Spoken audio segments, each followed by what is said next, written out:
प्रधानमंत्री आज जब कश्मीर में थे, उन्होंने एक बार फिर से स्पष्ट किया कि आज से ठीक एक महीने पहले 6 और 7 तारीख की दरमियानी रात जो शुरू हुआ है वो अभी जारी है, जारी रहेगा और कश्मीर को विकास की नई ऊंचाइयों पर ले जाने के लिए भारत प्रतिबद्ध है। प्रतिशोध के आज के अंक में बहुत कुछ बहुत खास। पहले शुरुआत इस खबर के साथ, अमेरिकी कब्जे में पाकिस्तान का नूर खान एयरबेस अमेरिकी एयरबेस से सामान निकालने में जुटा है। अमेरिका एयरबेस से सामान निकालने में जुटा हुआ है। ये नूर खान एयरबेस को लेकर लगातार ये बातें सामने आ रही हैं कि अमेरिका का यहां जबरदस्त इंटरवेंशन था और अमेरिका एयरबेस से अपना सामान निकालने में जुटा हुआ है। रावलपिंडी से 10 किलोमीटर दूर ये नूर खान एयरबेस, पाकिस्तान सेना को भी वहां जाने की इजाजत नहीं है। कहा जाता है कि अमेरिका का कंट्रोल ऐसा है यहां पर कि पाकिस्तान भी वहां उससे पूछ कर जाता है। तो इसको अमेरिका का एयरबेस गिना जाना चाहिए या पाकिस्तान का, यह भी एक बड़ा सवाल है। 10 मई को भारत की ब्रह्मोस ने इसे बनाया था निशाना। मेजर गौरव आर्या हमारे साथ स्टूडियो में, एयर मार्शल पीके श्रीवास्तव भी मेरे साथ मौजूद हैं। नूर खान एयरबेस को लेकर ये चर्चाएं लगातार चल रही हैं। ये असल में एग्जैजरेशन है सिचुएशन का, एक्चुअलिटी है नूर खान इसी तरीके से इस्तेमाल होता रहा है और न जाने कब से इस्तेमाल होता रहा है। उसको जरा समझते हैं पहले। मेजर साहब, ये क्या है? क्या नूर खान नाम के लिए पाकिस्तान का है? देखिए, 2 बातें हैं, मैं आपको बताता हूं। सबसे पहले ऐसा था, जब अमेरिका ड्रोन उड़ा रहा था पाकिस्तान से, तो वहां पे लोकल पाकिस्तानियों को नहीं पता था कि अमेरिकन उड़ा रहे हैं। तो पाकिस्तान, और इसीलिए इमरान खान ने एब्सोल्युटली नॉट बोला था। इमरान खान से जब अमेरिकन ने बेस मांगा था, इमरान खान ने मना करा था। उसी के चक्कर में उसकी सरकार गई और आज वो जेल में सड़ रहा है। पहली चीज। दूसरी चीज मैं आपको बताता चलूं कि नूर खान बेस में अमेरिकन हैं कि नहीं, वो तो जब प्रूफ आएगी तब पता लगेगा। लेकिन अगर वहां पे अमेरिकन हैं और अमेरिकन एसेट्स हैं तो आप डोंट बी सरप्राइज्ड। देखिए, पाकिस्तानियों के पास क्या है दिनेश भाई दुनिया को देने के लिए, तो बताइए क्या है? They have nothing. बस बिचौलिए का काम कर लिया। पाकिस्तान, जैसे मैं अक्सर कहता हूं, ये जैसे डीएनडी है ना, आप डीएनडी दिल्ली से नोएडा, नोएडा से दिल्ली जाते हैं डीएनडी। पाकिस्तान एक चुंगी नाका है। पाकिस्तान इज अ चुंगी नाका स्टेट। 20-25 रुपए दो, पार करो, आगे चलो, बस दैट्स इट। और इनकी कोई यूटिलिटी नहीं है दुनिया में। अगर नूर खान में, मैं फिर अगर कह रहा हूं, अगर नूर खान में अमेरिकन हैं और अमेरिकन ड्रोन्स हैं या फाइटर जेट्स हैं, डू नॉट बी सरप्राइज्ड। आप ये कह रहे हैं कि 20-25 रुपए में अपनी सॉवरेनिटी को ताक पर रख देने वाला मुल्क है ये? सर, इतनी गंदी बातें इनके लिए बोली हैं। ये फैमिली शो है, मैं बोल नहीं सकता। यू ऑल्सो नो कि अमेरिकन जो जर्नलिस्ट था, अमेरिकन वकील था वहां पे, और पता नहीं कौन कौन लोग थे पूरे कोर्ट रूम में।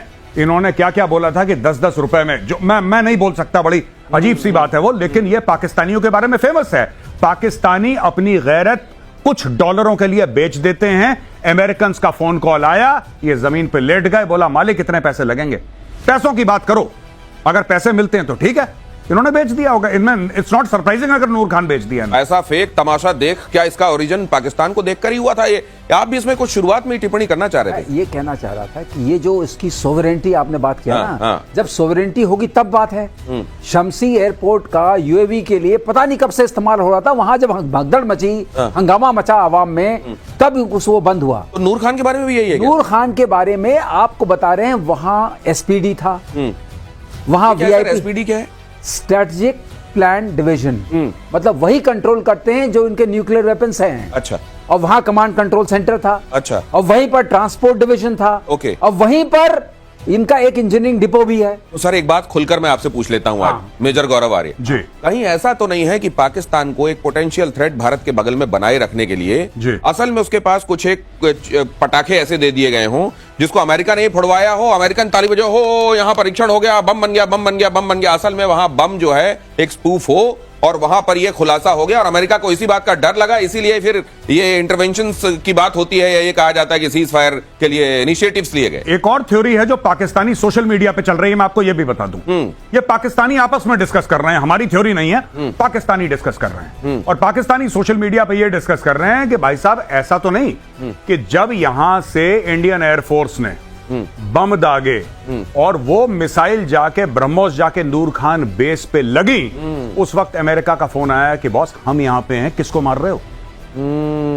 ये भी लोग बात कर रहे हैं पाकिस्तान में कि असल में जो सीज फायर जो हुआ है, अब ये देखिए, ये सब सोशल मीडिया की चीजें हैं, तो अगर आप बोलें कि साहब क्या आपके पास प्रूफ है, तो इसका कोई वैसे proof नहीं। गौरव जी, अगर वहां का डिफेंस मिनिस्टर सोशल मीडिया को कोट करके बोल सकता है, तुम क्यों नहीं बोल सकते? नहीं सर, क्योंकि मेरी क्रेडिबिलिटी वहां के डिफेंस नूर का मतलब होता है रोशनी। बोल सकते हैं हम लोग इस शो में, लेकिन देखिए ऐसा है। अरे सर, वहां के डिफेंस मिनिस्टर की मैं अभी दिखाऊंगा, हाँ, वहां के बयान अभी आपको सुनाऊंगा, उनकी कितनी क्रेडिबिलिटी है आप भी जानते हैं।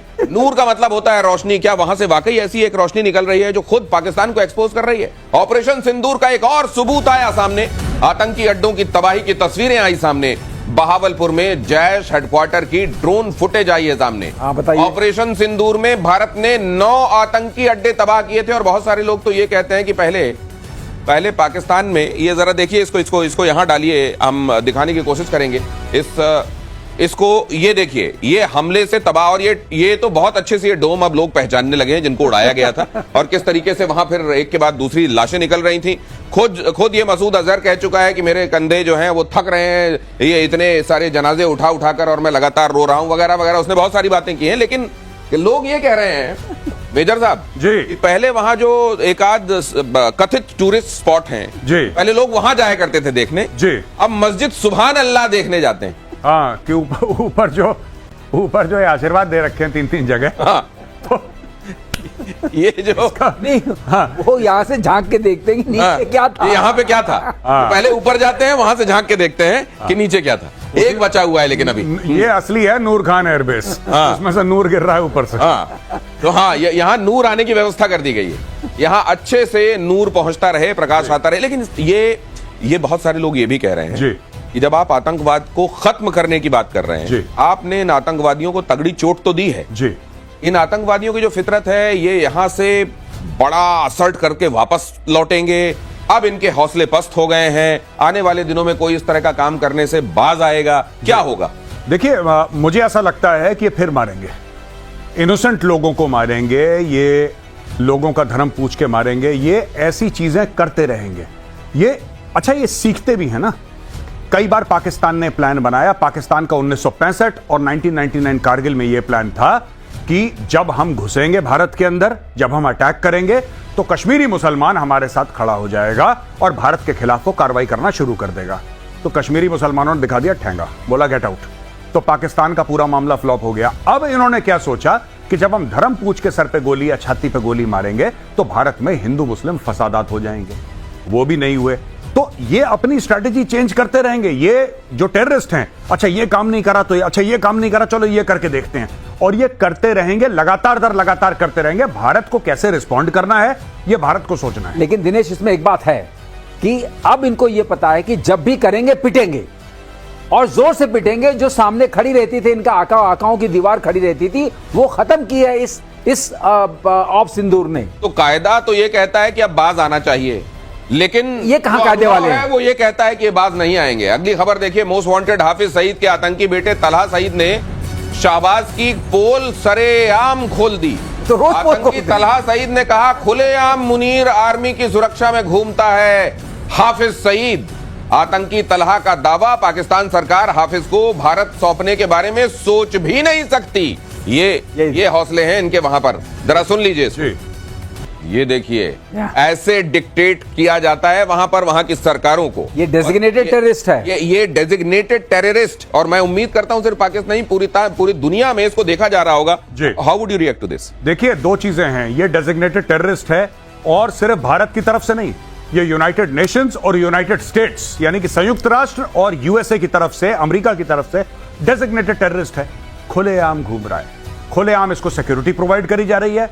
पाकिस्तान आर्मी और आईएसआई इसको सिक्योरिटी प्रोवाइड करते हैं। पाकिस्तानी आर्मी का हेलीकॉप्टर ये इस्तेमाल करता है, पाकिस्तानी आर्मी की गाड़ियां इस्तेमाल करता है। इसके इर्द गिर्द घर के पूरे पाकिस्तानी फौज ने पहरा दे रखा है, जैसे मानो यही प्रधानमंत्री हो पाकिस्तान का। अब मैं एक बात कहना चाहता हूं, ये जो कह रहे हैं ना कि क्या आपको लगता है कि कभी अगर भारत मांगे तो आप हाफिज सईद साहब, कोट अनकोट साहब बना दिया भाई को, देखिए साहब को क्या आप हैंड ओवर कर सकते हैं? देखिए, हमें अपनी लड़ाइयां खुद लड़नी ना, हमें पाकिस्तान से पूछना चाहिए कि क्या तुम हैंडओवर करोगे।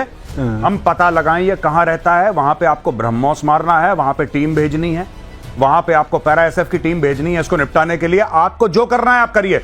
लेकिन देखिए, बात ये नहीं है कि हम हाफिज सईद को खत्म करने में कामयाब हुए नहीं हुए, that is not the point.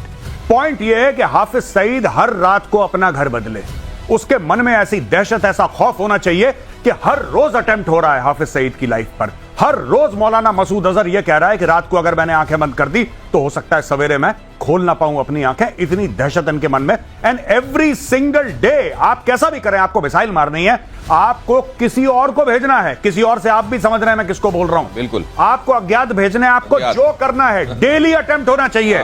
जब तक हाफिज सईद की नब्ज और सांसें एकदम बिल्कुल, जिसको कहते हैं ना, फ्लैट लाइन ना हो जाए, बिल्कुल फ्लैट लाइन। ये कहने का मतलब यह है कि तलहा सईद को हर पल ये लगना चाहिए कि वो तन्हा शहीद हो सकता है किसी भी मौके पर। जी। शिमला समझौते पर पाकिस्तान के रक्षा और विदेश विभाग में देखिए जरा, जिसको आप कह रहे थे सर वहां के रक्षा मंत्री और विदेश मंत्री, देखिए जरा दोनों मंत्रालय आमने सामने आ गए हैं। समझौते को लेकर पाकिस्तान रक्षा मंत्री ने इसको डेड डॉक्यूमेंट बता दिया।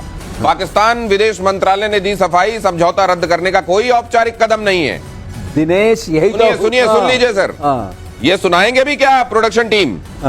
ये दोनों आमने सामने आ गए और ये कह रहे हैं कि एक कह रहा है कि नहीं है शिमला समझौता। बहुत पहले मेजर गौरव आर्या ये कह चुके हैं कि हमारे यहाँ एक टर्म होता है, इसकी बहुत अच्छे से आप चाहें तो बत्ती बनाएं और आपके यहाँ जो डस्टबिन है उसमें डाल लें।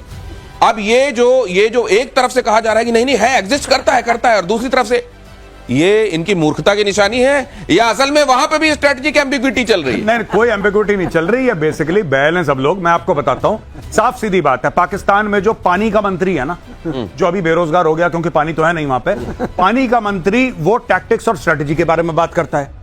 जो उनका रेल का मंत्री है वो कहता है हम भारत को मुंह तोड़ जवाब देंगे, बम मार देंगे, वो बम मार देंगे, मिसाइल मार देंगे। तो हर एक जो विभाग का जो मंत्री है अपना डिपार्टमेंट छोड़ के पानी वाले मंत्री को ये नहीं पता कि नल में पानी आ रहा है कि नहीं आ रहा, सूखा पड़ रहा है। एग्रीकल्चरल मिनिस्टर कह रहा है कि अब हमारे टैंक दिल्ली पहुंच जाएंगे। तो पाकिस्तान में ये क्यों होता है? ये इसलिए होता है भाई साहब क्योंकि पाकिस्तान की फौज सियासत में घुस गई है। फौज भी तो अपना काम नहीं कर रही। अब आज की तारीख में आप देखिए हुआ क्या है। ये जो कह रहा है ना, ये अपना ख्वाजा आसिफ कह रहा है कि शिमला मुआहदा जो है, अग्रीमेंट है, 1972 में साइन हुआ था श्रीमती इंदिरा गांधी और जुल्फिकार अली भुट्टो के बीच में शिमला में, पाकिस्तान के सरेंडर के बाद। 1971 में सरेंडर करा था उसके बाद। तो साहब ये डेड डॉक्यूमेंट है। तुमने इंडस वाटर ट्रीटी को तुमने अबेयंस में रख दिया तो हमने भी ये डॉक्यूमेंट फाड़ दिया। वहां पे इनका विदेश मंत्रालय, भाई साहब धीरे बोलो, ऐसा नहीं, हमने नहीं करा है कुछ। ये ऐसी बोलता रहता है, पता नहीं क्या इसका सट गया गया आदमी। छोड़ो, हमने ऐसा कुछ नहीं करा। तो अभी इनके आपस में ही कंफ्यूजन है और सब लोग चाहते हैं कि कुछ ना कुछ ऐसा हो जाए कि भाई फौज के आगे मैं लाडला बन जाऊं। गौरव, एक बात मैं आपसे कहना, और पाकिस्तान में तो ये क्यों कहते हैं? क्योंकि कोई डिपार्टमेंट इनके पास है ही नहीं, सारे डिपार्टमेंट तो फौज के पास है, पूरे डिपार्टमेंट फौज तो के पास नाम क्या है। और ये बिल्कुल सही नाम ले रहे थे अभी गौरव। अब इनको ख्वाजा आसिफ वहां नहीं कहते लोग, इनको खाजा आसिफ कहते हैं। एक तो आधी चीजें ये खा जाते हैं, जो कहा होता है किसी समय उसको भी खुद खाना पड़ता है, और कहते हैं ये खाते भी बहुत हैं। सेना एंटी टैंक माइंस की 4000 यूनिट खरीदेगी, अगली खबर। डीआरडीओ विकसित विभाव anti tank mines anti handling, anti lift safety system से लैस, हाथ या मशीन दोनों तरीकों से इसका इस्तेमाल किया जा सकता है। ये क्या है सर? ये क्या चीज है और इससे क्या फायदा हो? तो बेसिकली ये टैंक को उड़ा देगी। अगर टैंक इसके ऊपर से गया तो टैंक उड़ जाएगा। ठीक है, सरलीकरण में ये इसका मतलब है। और इसके अंदर इतना एक्सप्लोसिव है कि अगर इसके ऊपर जिप्सी आती है, टोयोटा जाती है और गाड़ियां आती है तो नहीं उड़ेगी। ये एंटी लिफ्ट क्या होता है सर? ये क्या है? एंटी लिफ्ट है कि अगर आपने उसको उठाने की कोशिश की, आपने हटाने की कोशिश की, तो वो आप उससे कुछ नहीं होगा, आप उड़ जाएंगे, आप हटा नहीं सकते उसको। एक बार मैंने लगा दी तो लगा दी। लेकिन एक खास बात है, इससे कई आप पूछेंगे कंपीटिंग क्या है, यूएसए में क्या है, रशिया में क्या है। तो यूएसए में जो है वो 62 T62 वगैरह कहलाती है, और रशिया वाली और यूएस वाली M15 वगैरह कुछ कहलाती है। तो अगर उनसे तुलना करें, उसमें स्टील का है, इसे प्लास्टिक का है। अच्छा। प्लास्टिक का होने से माइन डिटेक्टर से डिटेक्ट नहीं कर सकते। और इसका खास काम क्या होता है, अगर हम चाहते हैं कि इस रास्ते पर टैंक नहीं आए, ओके, आपने बिछा दी, टैंक डिनायल हो गया। टैंक रूट डिनायल, मतलब टैंक तो जा नहीं सकता उसमें से, तो आगे सेनाएं बढ़ नहीं सकती हैं। ये बहुत बड़ी चीज है बॉर्डर सिक्योरिटी के लिए।